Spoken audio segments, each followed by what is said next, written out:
Hello, so gagawa ka ng bagong YouTube channel. Tapos, okay na. Tapos parating mo dun sa banner, nung sinubukan mong maglagay, hindi mo siya makita ng buo, hindi siya mag-fit. So, tutulungan ko kayo kung paano magagawa yun na mabilis. Kasi na-research ko na siya para hindi na kayo magpaikot-ikot pa.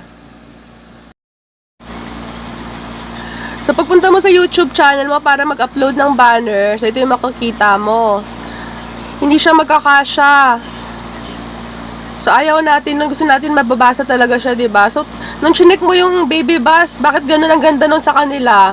So, pumunta ka sa channel na to, kay Dan by Lunch. Tapos, sa mismong link, ilalagay ko sa baba, i-click nyo yung more. Tapos, kunin nyo doon yung YouTube channel banner template. I-click nyo yan. Tapos, i-download nyo sa computer nyo.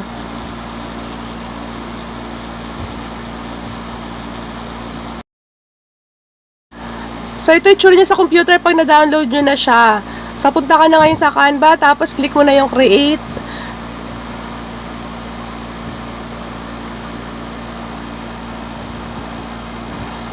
Tapos, ang i-click mo yung upload sa baba. Kasi mag-upload ka ng photo. Upload mo yung files. Tapos, kunin mo yung banner ng template na yon. So, siya yung unang picture mo.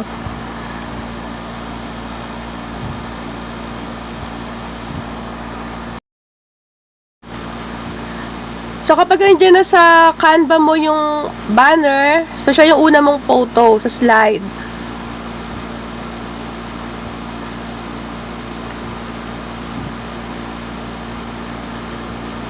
Tapos, mag-add ka pa ng page kasi kukunin mo yung photo na talaga gusto mong i-edit. So, siya yung second photo mo. So, huwag mo siya pakialaman, dyan lang muna siya.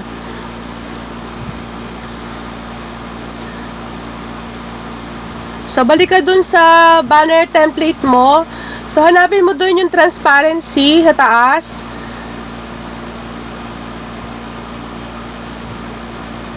Tapos, palamlamin mo siya. Gawin mo siya mga 60. Yung enough lang para makita mo yung tracing nung linya. So, transparency.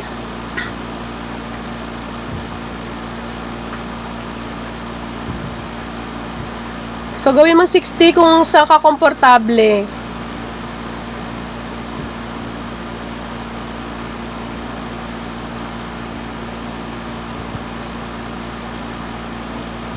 Tapos, i-drag mo yung photo na gusto mong i-edit. Paliitin mo na siya. I-fit mo na siya dun sa, kung gusto mo ng desktop only o shows everywhere. Pero ako dito, ang ginamit ko lang is yung linya para sa shows everywhere. So, pinit ko siya dun.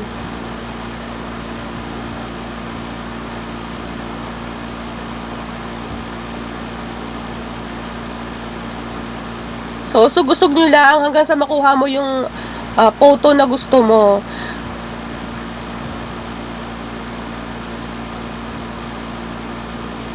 So, pinili ko yung shows everywhere kasi 'di ba karamihan ng tao nasa mobile phone. So, yun na lang yun ang gusto ko. Tapos, pwede ka na rin magdagdag ng text dyan. I-decorate mo na yung part na yan. Yan muna yung part na yan muna.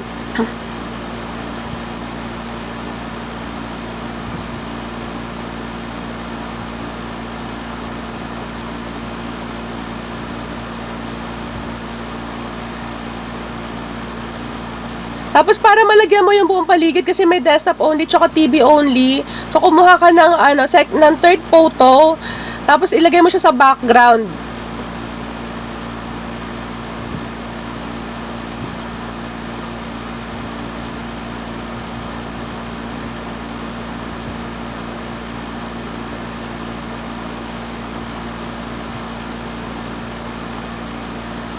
Tapos, drag-drag mo lang para mag-fit siya.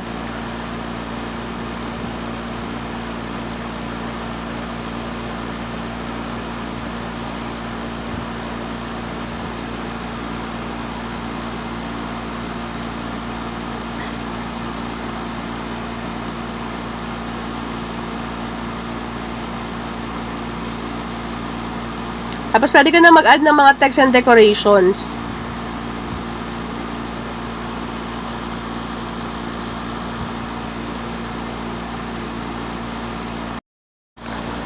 Balik ka na sa YouTube channel mo, tapos i-upload mo na yung banner mo.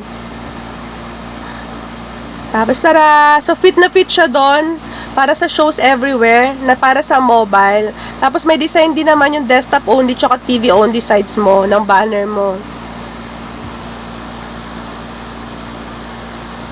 So yung pinakagitna, yung shows everywhere, yun yung makikita sa mobile. Tapos yung desktop only, yung dalawang left and right. Tapos yung TV only yung pangkalahatan kasama yung baba tsaka taas.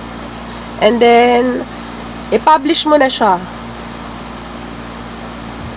At meron ka ng fully fit na YouTube banner. Ilalagay ko po sa link yung pinagkunan ko ng template ha, tsaka yung YouTuber. Salamat!